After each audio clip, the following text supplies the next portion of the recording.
আসসালামু আলাইকুম everyone, welcome to আমার খামার। আপনার সাথে আছি আমি দেলোয়ার। আজকের এই ভিডিওতে আপনাদেরকে দেখাই দিব যে কীভাবে ইনকিউবেটর ডিম বসানো থেকে শুরু করে সব বিষয় নিয়ে আজকে আলোচনা করার চেষ্টা করবো ইনশাল্লাহ। যারা আজকের এই ভিডিওটা দেখবেন তারা ইনকিউবেটর নিয়ে আর কোনো প্রশ্ন থাকবে না ইনশাল্লাহ। সেই সকল ধারণা একবার এ টু জেড সকল টুকিটাকে ধারণা দিয়ে দিব ইনশাল্লাহ। সবার প্রথমে আমরা 5 থেকে 6টা স্টেপে ভিডিওগুলো করবো। প্রথম স্টেপটা হচ্ছে আমাদের আর্দ্রতা নিয়ে। সবচেয়ে যেটা বড় ঝামেলা হয় সেটা হচ্ছে আমাদের আর্দ্রতাটা নিয়ে, এবং কি আর্দ্রতা কীভাবে বাড়াবো কীভাবে কমাবো সব বিষয় নিয়ে আজকে আলোচনা করা হবে ইনশাল্লাহ। সর্বপ্রথমে যদি আপনাদেরকে দেখানোর চেষ্টা করি, সেটা হচ্ছে যে আমাদের এখানে দেখতে পাচ্ছেন এটা হচ্ছে আমাদের হাইগ্রোমিটার। এটা হয়তো আপনাদেরকে ইনকিউবেটর দিলে হয়তো ইনকিউবেটর কোনো একটা জায়গায় এরকম লাগানো থাকবে, এবং এই হাইগ্রোমিটার সেন্সর হচ্ছে আমাদের এই সেন্সরটা। আপনাদেরকে যদি দেখেন, এটা হচ্ছে আমাদের এই আর্দ্রতা সেন্সরটা। তো এটা আপনারা কীভাবে বাড়াবেন এবং কীভাবে কমাবেন সব বিষয় নিয়ে আজকে আলোচনা করবো ইনশাল্লাহ।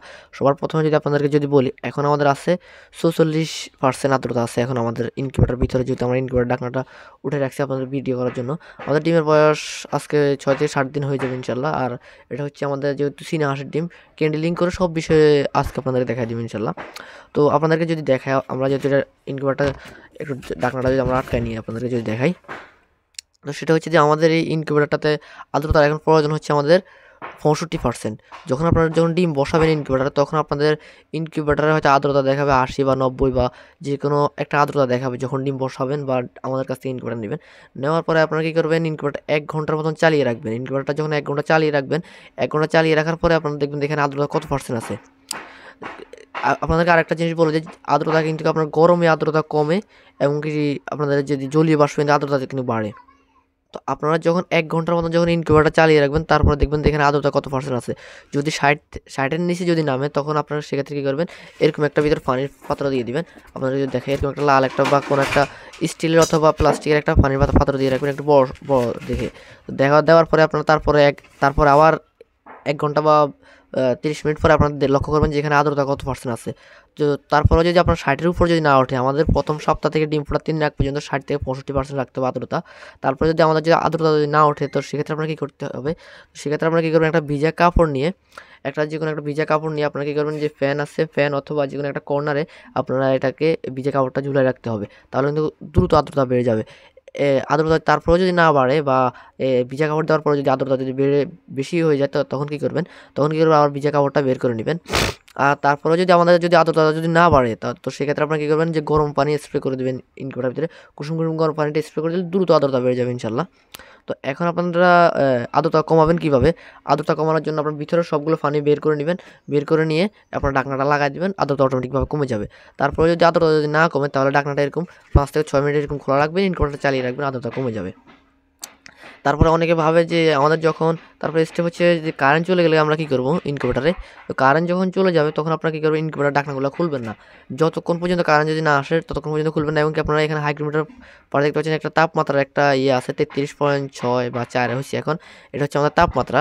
এটা কিন্তু এক্স্যাক্টলি না, এটা হয়তো 5% প্লাস মাইনাস হতে পারে, বা 5 ডিগ্রি প্লাস মাইনাস হতে পারে। তো এটা কিন্তু এক্স্যাক্টলি না। তারপরে এটা দিয়ে আপনার হালকা একটু ধারণা পাবেন। তো আমি ইনকিউবেটার ঢাকনাটা আটকাই নিই। তো এটা দিয়ে আপনারা হালকা একটু ধারণা পাবেন। তো আপনারা এটা দেখে যখন আপনাদের এটা 30-এর নিচে কমে যাবে, বা অনেকক্ষণ হয়ে গেছে কারেন্ট আসতেছে না, 30-এর নিচে কমে যাবে, তখন আপনারা কী করবেন, যে কোনো একটা কর্নারে ইনকিউবেটার, যে কোনো একটা কর্নারে আপনারা কী করবেন, একটা মোম যদি সম্ভব হয় জ্বালিয়ে দিবেন, বা আপনারা ঢাকনাটা খুলবেন না। যদি না হয়, তো 3-4 ঘন্টা কারেন্ট না থাকলে আশা করি তেমন কোনো সমস্যা হবে না ইনশাল্লাহ। আর হ্যাচিংয়ের সময় আশা করি কারেন্ট না থাকলে তেমন কোনো সমস্যা হবে না। তারপরে আপনাদেরকে বলে দিই, তারপরে স্টেপে আপনারা কী করবেন, যে ডিম কীভাবে ঘুরাবেন সেটা দেখাই দিই আপনাদেরকে এখন।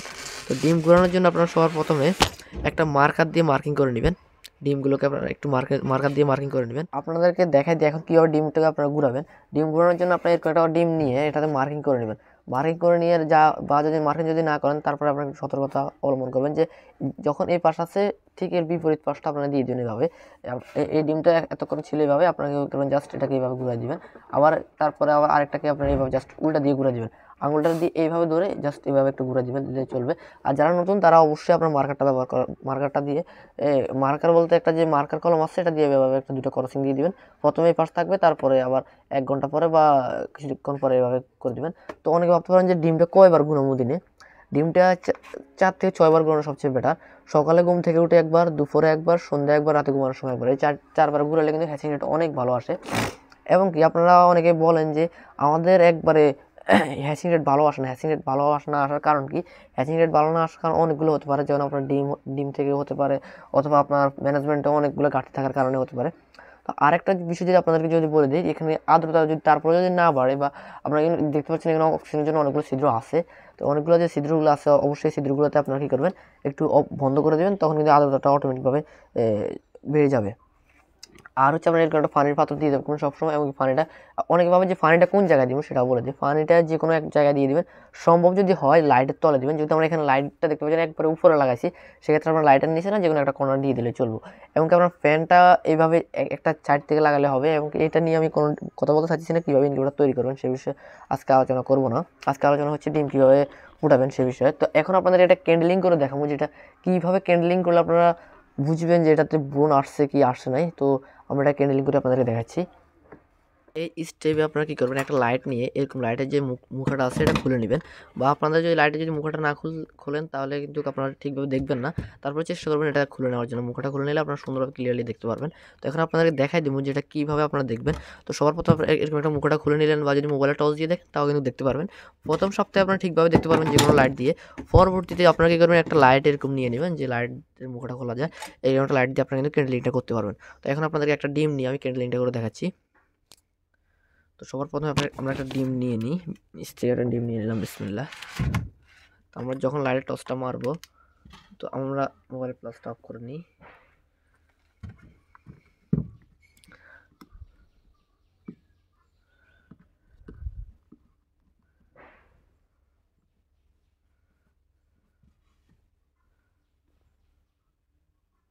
আপনারা দেখতে পাচ্ছেন আমি ক্যামেরার এটা করে দেওয়ার কারণে এখানে দেখতে পাচ্ছেন ব্রণটা কীভাবে আসছে, আপনারা যদি একটু লক্ষ্য করে দেখেন, এইভাবে আপনারা কিন্তু ব্রণটা দেখতে পারবেন। আমি বাস্তবে কিন্তু আরও ক্লিয়ারলি দেখতে পাচ্ছি, আপনারা যে এরকম মোবাইলে দেখতে পাচ্ছেন তার থেকে কিন্তু ক্লিয়ারলি দেখা যাবে ইনশাল্লাহ। তো আপনারা এরকমভাবে এটাকে এরকমভাবে আপনারা দেখতে পাচ্ছেন, এরকম ব্রণ দেখা যাবে। আমি যদি আরেকটা কয়েকটা ডিম যদি দেখাই, এরকম যখন ব্রণটা আসবে মানে তার মানে এই ডিমটা ফুটবে, তার মানে এটাকে বলা হয় ক্যান্ডেলিং। তো ক্যান্ডেলিং করে আপনারা দেখবেন যে ডিমগুলো ফুটে কতগুলো তো বীজ আসছে এবং কি কতগুলো উর্বর, এই ডিমগুলো আপনারা ইনকিউবেটরে রাখবেন। নষ্ট যে ডিমগুলো থাকবে এগুলো কিন্তু ছড়ায় নেবেন, বা আপনার পুকুরে মাছের যদি খামার থাকে, মৎস্য চাষ যদি করেন তো ওখানে ফেলে দেবেন, মাছ কিন্তু খেয়ে নেবে। অনেকে কিন্তু গরুরেও খাওয়ায়, গরুরে খাওয়ানোটা কতটা যুক্তিটা আমি জানি না, সম্ভবত গরুরে খাওয়ানোটা উত্তমই হবে। তো আমি আরও কয়েকটা ডিম আপনাদেরকে দেখাচ্ছি, এটা কীভাবে আরও কয়েকটা ডিম ক্যান্ডেলিং করে দেখাই সবগুলোতে বোন আসছে কিনা। তো আমরা যদি সেকেন্ড ডিমটা যদি দেখি, হ্যাঁ আলহামদুলিল্লাহ এটাতে কিন্তু বোনটা কিন্তু আসছে, আপনারা যদি এটা করতে লক্ষ্য করেন। তো আপনাদের সবগুলো ডিমে কিন্তু আশা করি যদি বীজ থাকে সবগুলো ডিমে কিন্তু ফুটবে ইনশাল্লাহ। তো শেষের দিকে হয়তো অনেক আর্দ্রতা নিয়ে ঝামেলা হয়, সেটাও ক্লিয়ার করে দিব ইনশাল্লাহ পরবর্তী ভিডিওতে। এটা কিন্তু দেখেন, এটা কিন্তু বোন কিন্তু আসে নাই। আপনাদের দেখানোর জন্য একটা সুবিধা হয়েছে, এই ডিমটাতে কিন্তু বোন কিন্তু আসে না। আপনারা দেখেন ফুল ডিমটা কিন্তু স্বাদ ফ্রেশ, বা এটাতে বীজ লাগে নাই বলতে পারেন, বা এটাতে ব্রণ আসে নাই। তো এই ডিমটা আমরা কী করবো, এটা যে অল্প যদি সময় হয়, যেমন এখন হচ্ছে 5-6 দিন হচ্ছে, এখন কিন্তু এটা আপনারা চাইলে খেয়ে নিতে পারবেন, বা অনেকগুলো খায় কিন্তু অনেকে এগুলো মাছের দিয়ে দেয়। তো আমরা এটা মাছের বা আমাদের গরু আছে গরুকে দিয়ে দিব ইনশাল্লাহ। তো আমরা আরও কয়েকটা যদি ডিম যদি আপনাদেরকে যদি চেক করে যদি দেখাই, এরকম বোন আপনারা 6 থেকে 7 দিন পরে এরকম একটা ক্যান্ডেলিং করে নেবেন সবগুলো ডিমের।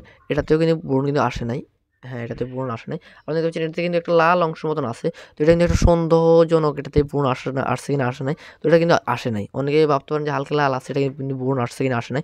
কারো যদি সন্দেহ হয় তাহলে ইনকিউবেটরে আরও কয়েকদিন রাখি দিবেন, তারপর আবার চেক করবেন। তো এই জন্য আমরা বলি যে আপনারা 7 দিনের দিন একবার চেক করবেন, 14 দিনের দিন একবার চেক করবেন, এবং কি আপনারা 21 দিনের দিন একটা চেক করবেন, মানে হাঁসের ডিমের ক্ষেত্রে আর কি। দেখতে পাচ্ছেন এটাতেও কিন্তু ব্রণটা আসছে। তো এরকম ব্রণ কিন্তু আসবে আপনাদের আমাদের কাছ থেকে ইনকিউবেটর নেওয়ার পরে, বা আপনারা নিজেরাও তৈরি করলে এরকম ব্রণ আসবে, তাহলে মানে এই ডিমটা ফুটবে। তো এখন আপনাদেরকে আরও একটা স্টেপ যদি বলে দিই, সেটা হচ্ছে সেই বিষয়টা হচ্ছে আপনারা ইনকিউবেটরে কত ওয়ার্ডি লাইট ব্যবহার করবেন। তো অনেকেই বলে আমাদেরকে আমরা কত ওয়ার্ডি লাইটটা ব্যবহার করবো। সাধারণত আমরা যে ওয়ার্ডি লাইটটা ব্যবহার করতে বলি সেটা হচ্ছে আপনার 40 থেকে 60 ওয়ার্ডের ভিতরে। যদি আমাদের যে ইনকিউবেটর যে লাইটটা আছে সেটা যদি আপনাদের একটু খুলে দেখাই, তো এটা কত ওয়ার্ডি একটা লাইট, এটা হচ্ছে আমাদের সম্ভবত কত ওয়ার্ড জানি, আপনারা যদি একটু লক্ষ্য করেন এখানে, এটা হচ্ছে আমাদের 60 ওয়াট একটা লাইট। আপনারা যদি একটু লক্ষ্য করেন, এটা আমাদের একটা 60 ওয়াট একটা লাইট। এখানে কিন্তু ওয়াটটা লেখা থাকে, যদিও ক্যামেরাতে আমি দেখাতে পারতেছি না। তো এই আপনারা একটা 60 ওয়াটের লাইট ব্যবহার করবেন যদি 200 ডিমের মেশিন হয় আর কি। আর যদি আপনার যদি 80 থেকে 100 ডিমের সেমি অটো মেশিনগুলো হয়, যদি আরও ছোটো হয়, তাহলে আপনার 25 ওয়াটের একটা লাইট পাওয়া যায়, এরকম একটা 25 ওয়াটের লাইট আপনারা ব্যবহার করবেন, তাতে কিন্তু চলবে। আর যদি বেশি ওয়াট ব্যবহার করেন তাহলে হ্যাচিং রেট কিন্তু মারাত্মকভাবে খারাপ আসবে। যত কম পাওয়ারের লাইট লাগাবেন সবচেয়ে ভালো হবে ওইটায়। আর আপনার এসিডিসি ইনকিউবেটর নিলে 2টা ডিসি লাইট লাগা দিলে আশা করি চলবে। তবে ডিসি লাইটে কিন্তু আপনার ইনকিউবেটর প্রপারলি তাপ দিতে পারবে না, কারণ এই লাইটটা তাপ উঠাতে অন্তত 1 মিনিটের মতো সময় নেয়। কিন্তু ডিসি লাইটগুলো হচ্ছে 24 ঘন্টা চললেও কিন্তু প্রপারলি তাপটা উঠবে না। তো ডিসি লাইটগুলো দেওয়ার কারণ হচ্ছে একটা ব্যাকআপ দিয়ে একটু ডিমগুলোকে উর্বর রাখবে, এতটুকুই, ডিমের কোনো ক্ষতি হতে দেবে না। আর হ্যাচিংয়ের সময় কী করবেন, আমরা যদি এই স্টেপটা আপনাদেরকে বলে দিই। হ্যাচিংয়ের সময় মানে হ্যাচিং কাকে বলে, হ্যাচিং হচ্ছে স্যাটার কাকে বলে, আবার হ্যাচার কাকে বলে, এটা নিয়ে একটু আপনাদের ক্লিয়ার করে নেই। হ্যাচার হচ্ছে আপনার ডিম ফোটার 3 দিন আগ পর্যন্ত এটাকে বলা হয় স্যাটার, মানে যখন মুরগির ডিমের ক্ষেত্রে 1 থেকে 15 দিন পর্যন্ত এটা থাকবে স্যাটারে, মানে ডিমগুলোতে থাকবেন 1 থেকে 18 দিন পর্যন্ত। মুরগির ডিম যদি 21 দিনে ফোটে, শেষের 3 দিনকে, যে কোনো ডিমের শেষের 3 দিনকে বলা হয় হ্যাচার। শেষের 3 দিনকে আপনার ডিমগুলোতে হবে না এবং কি আর্দ্রতা বাড়াই দিতে হবে, সেই বিষয়ে আজকে একটু পরে আলোচনা করবো। তো আপনার স্যাটার বলা হয় যখন ডিম 1 থেকে ডিম ফোটার 3 দিন আগ পর্যন্ত যেখানে থাকবে, বা এটা যেহেতু ম্যানুয়াল ইনকিউবেটর, এখানে ডিম হাতে গুঁড়ে দিতে হবে 1 থেকে 3 দিন, ডিম ফোটার 3 দিন আগ পর্যন্ত। আপনার 1 থেকে 3 ডিম ফোটার 3 দিন আগ পর্যন্ত সবগুলো ডিম ঘুরাবেন, মানে যে কোনো ডিমের ক্ষেত্রেই। আর হচ্ছে যখন শেষ 3 দিন কিন্তু ডিম ঘুরানো লাগবে না, শেষ 3 দিন কী করবেন সেটা বলবো। তো এটাকে বলা হয় স্যাটার। এবং হ্যাচার বলা হয় যখন শেষ 3 দিন হবে, যে শেষের যে 3 দিন যেখানে থাকবে সেটাকে বলা হয় হ্যাচার। হ্যাচিংয়ের সময় আপনারা কী করবেন, বা মুরগির ডিমের ক্ষেত্রে যদি আপনাদেরকে বুঝাই, তো প্রথমত আপনারা বলি 1 থেকে 18 দিন পর্যন্ত এই ডিমগুলো ঘুরাবেন। শেষ 3 দিনকে যখন হ্যাচার বলা হয়, তখন হ্যাচিংয়ের সময় কী করবেন, হ্যাচিংয়ের সময় যে এখানে যে আর্দ্রতা দেখতে পাচ্ছেন না, এটা তো আছে এখন 55% আর্দ্রতা, তখন এই আর্দ্রতাটাকে থাকতে হবে 75 থেকে 85। তো আর্দ্রতা কীভাবে বাড়াবেন সেটা আগে বলে দিছি। তো এটা থাকবে আমরা 75 থেকে 85% মতো আর্দ্রতা রাখবেন। এবং কি যখন ডিমগুলো হ্যাচিংয়ের সময় আসবে, তখন ডিমগুলো এরকমভাবে, আপনাদেরকে যদি আরেকটু নিচ দিকে নামে কেনটা দেখাই, তো এরকমভাবে সবগুলো ডিমকে এরকম বিছিয়ে নিচে একটা সুতির কাপড়, যদি সম্ভব হয় একটা সুতির কাপড় বিছিয়ে দিয়ে সবগুলো ডিম কিন্তু এভাবে সিরিয়ালি দিয়ে দিবেন। দিয়ে দেওয়ার পরে ডিম মেশিনটা চেষ্টা করুন একবার কম খোলার, এবং আমরা কিন্তু বড় ইনকিউবেটর কয়েকটা ছিদ্র দিয়ে দিই, অথবা আপনাদেরকে গ্লাস দিয়ে দিই একটা ঢাকনায়। আপনার উপর থেকে দেখতে পারবেন ভিতর পানি টানি আসে কিনা, সব কিছু পর্যবেক্ষণ করতে পারবেন।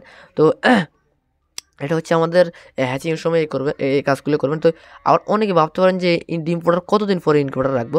তো আমরা এই স্টেপ আপনাদেরকে বলে, ডিম ফোটার পরে যখন 72 ঘন্টা পর্যন্ত আপনার ইনকিউবেটর রাখতে পারেন। তবে আপনারা চাইলে যখন আপনার 1-2টা ডিম ফুটবে, সেগুলো আপনার একটা সাইডে রাখে দেবেন, সেগুলো বাইর করবেন না। অন্তত আপনার 50% ফুটে গেলে, 100টাতে যদি 50% ফুটে যায়, সবগুলো এই 50টা বাইর করে নেবেন। এটা রাখবেন হচ্ছে আপনারা যদি সম্ভব হয় তো 2 দিনের মতন রাখলে চলবে। আজকে ফুটছে, কালকে দুপুর দিকে বের করে নিলেন, এরকম হলে বাচ্চাগুলো শুকায় যাবে, সবগুলো তো জোড়া হয়ে যাবে এবং নাভিটাও কিন্তু শুকায় যাবে। তারপরে আপনারা বুডিংয়ে কী করতে হবে, এটা তো আর আমরা বলে দিব না। বুডিংটা আপনারা একটু কষ্ট করে ইউটিউব থেকে ঘেটে বের করে নেবেন। তারপরে বলে নিই, প্রথম বুডিংয়ে নেওয়ার পরে, আপনারা বুডিংয়ে নেওয়ার পর বাচ্চাগুলো কী করবেন, একটু লাইসিবিটের পানি অথবা আপনারা লেবুর পানি দিতে পারেন। লাইসিবিটের পানি দিয়ে দেবেন 1 গ্রাম, 2 লিটারে 1 গ্রাম করে লাইসিবিট দিয়ে দেবেন। তো আপনার বাচ্চাগুলো সুস্থ সবল থাকবে বাচ্চা ফোটার পরে আর কি। তো বুডিংয়ে আপনারা তাপমাত্রা রাখবেন 35 ডিগ্রি প্রথম সপ্তাহে। এরকম বুডিং নিয়েও আলোচনা করবো যদি আপনারা চান। আর আপনাদের এটা হচ্ছে আমাদের হাঁসের ডিম। মুরগির ডিমের ক্ষেত্রেও কিন্তু সেম বিষয়টা ঘটবে, তবে হাঁসের ডিমের ক্ষেত্রে শেষের 3 দিন কিন্তু আর্দ্রতা কিন্তু বাড়তি রাখতে হয়। যেমন মুরগির ডিমের ক্ষেত্রে আপনার প্রথম থেকে ডিম ফোটা 3 দিনের জন্য 60 থেকে 65, তারপর যে শেষ 3 দিন যখন হ্যাচিংয়ের সময়, কিন্তু মুরগির ডিমের ক্ষেত্রে 75 থেকে 85 রাখতে হয়, এমনকি হাঁসের ডিমের ক্ষেত্রে 85 থেকে 95% রাখতে হয় আর্দ্রতা। বা আর্দ্রতা শেষ 3 দিন যত বেশি রাখবেন, তত বেশি কিন্তু হ্যাচিং যেটা ভালো আসবে, বা খোসাটা নরম হবে, ডিমগুলো ফুটে বের হতে পারবে। তো সকলে ভালো থাকবেন, সুস্থ থাকবেন। এমন নিত্য নতুন ভিডিও পেতে আমাদের চ্যানেল সাবস্ক্রাইব করে রাখবেন। আর কারো যদি কোনো কিছু বুঝতে সমস্যা হয়, অবশ্যই আমাদের স্ক্রিনে দেওয়া নাম্বার যোগাযোগ করে সব বিষয়ে আলোচনা করে এবং আপনারা বুঝে নিতে পারবেন ইনশাল্লাহ। সকলে ভালো থাকবেন, সুস্থ থাকবেন। এমন নিত্য নতুন ভিডিও পেতে আমাদের চ্যানেল সাবস্ক্রাইব করে রাখবেন। আল্লাহ হাফেজ।